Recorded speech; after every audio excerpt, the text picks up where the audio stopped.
Okay, somebody pulled in next to me and we know them, and I didn't want them to see me talking to myself. But anyway, I called Charleston, West Virginia, the adoption department. They put me in touch with a lady who does a thing called mutual consent.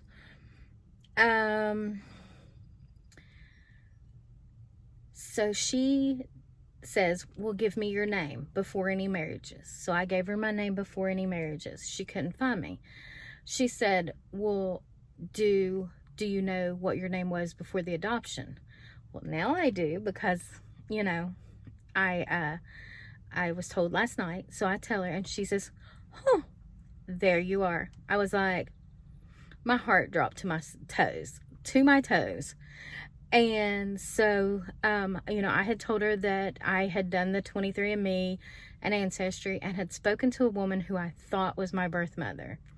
So she says, well, tell me who you think, or the name of this person who you think might be your birth mother. And so I told her, and she's like, and, you know, of course she can't tell me anything. She said, I really think that would be worth pursuing. So, yeah. And the fact that she found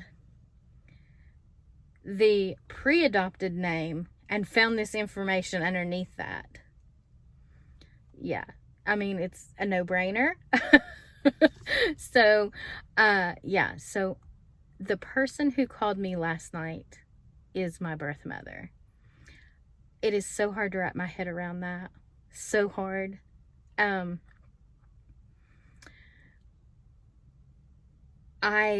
don't know. I just don't know. But it makes me have all sort of feelings, and like, I'm nervous. I can't wait to talk to her again. I have lots of questions now. I was afraid to ask her anything last night. It felt like I was like, I don't know, like being nosy. But now I'm like, oh, now I got some questions. But I don't know. And I had a couple odd feelings. And the first one was, I was a little sad that the mystery was solved. Excuse me. But I was a little sad that the mystery had been solved, and I was no longer like, I don't know who my birth parents are. Well, you know, I'm sure I now know who my birth mom is, so hopefully that'll lead me to know who my birth father is. I have some contacts through the DNA also for him. I'm just treading a little lightly for him because I believe at the time he was married. So I don't want to hurt anybody. I don't want to cause any problems.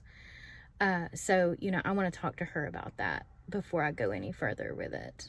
But the second feeling was, I now have this birth family, and it made me feel a little disconnected from my adoptive family. And I love my adopted family so much. Oh my goodness. I have a great mom, great dad. You all know I love my sister. And I am a little excited to have a half brother. I will tell you that. I don't know. There was this feeling that I have this one place to belong, and now I have a second place to belong. And so it took away from that first place. And I don't know. That was a weird feeling, and that caught me off guard. And that's probably what I've shed the most tears over, is I don't want this to make me feel any distance from my adoptive family. This wasn't to replace anybody, ever. This was only to add on, to know, for curiosity, for medical history. But there's just something that I didn't expect to make me realize that I'm not blood related to my adoptive family. There is a second place that I belong. I don't know. I'm dealing with those feelings. It's hard to put into words, so I hope I'm making sense. But yeah, so that's where we're at in this journey. I thank you all so much for coming along for the ride. It's been wild. And we're not done, because I want to meet her. And I want to share that with you guys, if possible, in some form. And so this will continue. So, all right, I'm going to leave you with this. So I look forward to updating you, because it should be a meeting, the next update. So, all right, you guys, have a wonderful day. I hope you get to do a little diamond painting. Bye. Hey guys, I just wanted to give you an update. The last picture you saw was me sitting in the car waiting for my birth mother to call me back. Last night she called while I was diamond painting, and this morning when I woke up, there was still a drill stuck in the end of the diamond painting. I dropped it all, but my cell did not have great service, so I had to go and drive to the top of the hill and wait for her to call me back. So that's where that picture was taken.